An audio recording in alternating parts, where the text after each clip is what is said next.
Boutique Bijou d'Or Mossi Elengi. Boutique Bijou d'Or Mossi. Voilà, couleur riche. Boutique Bijou d'Or Mossi. Voilà, couleur riche.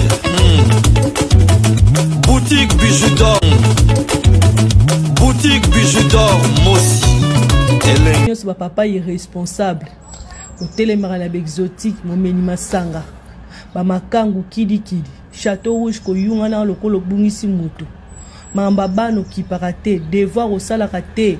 Ndengo zana kutu okenda kotika bana na classe to yebata situation bana note balata ndenge nini baliaka ndenge nini otike la responsabilité mama na kaf. Yemo kwa jiraka nyonso na ba devoir na ba problème ba dentiste na ba tout. Asala misala na ndaku, asala boy, asokipe yoku tetala kote. Siko na minitio yo, bozui raison, bolati makamba jani, loko abino bato malamu, bo banda kofinga basi. Yo poza na liste bato yo bakoko finga basi na caractère mabe oyo za na ngwa insupportable. Oboya reproche, olinga koza mobala libala te, okabaka te, via mabe nyonso yo yebi oza na ngome, oza ndoki ozo ningo reprocher basi. Maison de passage Nabiso. Maison de passage Nabiso ya Goyo. Maison de passage Nabiso ezana ba climatiseur. Ezali climatisé. Maison de passage Nabiso ezana matonge na Irebu A37. Maison de passage Nabiso. Tozana ba appartement où ezali ya 2 chambres, salon, cuisine. Tous les 2 chambres on ezana ba toilette na kati. Maison de passage Nabiso tozali na appartement o ezali kaka salon, salle de bain, chambre na cuisine. Tozali lisusu na appartement Nabiso o ezali appartement ya pamba lokola chambre na toilette. Toilette na odo salle de bain na ona kati. Baba pa na ona kati comme ko kiko ya baba pa na o libanda. Mai na biso ebimara kitoko. Courant na biso tozana ba lune ebele. Tozana groupe na biso soki courant ekei. Toti essence na kati ya groupe. Ndaku na biso ezali sécurité, ezala sécurité ya makasi. Maison de passage na biso na matonge toza ko bengisa bino.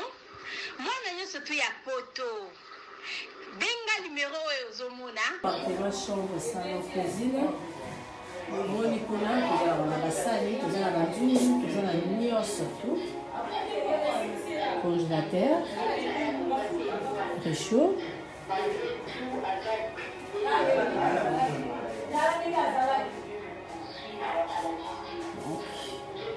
Cuisine, sur appartement, chambre, salon, cuisine. Cuisine na biso yango cuisine eza na espace ya monene, toza na congélateur, toza na frigo, toza na micro-ondes, toza na cafetière, toza na nyonso. Donc eloko nyonso ezalaka na kati ya cuisine eza awa.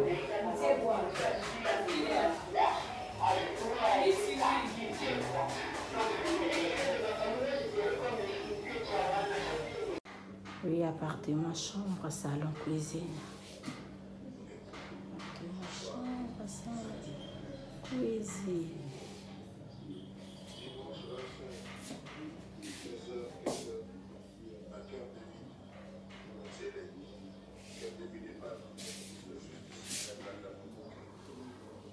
Et surtout, n'oubliez pas de cliquer la cloche de notification qui est juste à côté de abonner pour être notifié à chaque fois que je vais mettre une vidéo sur YouTube.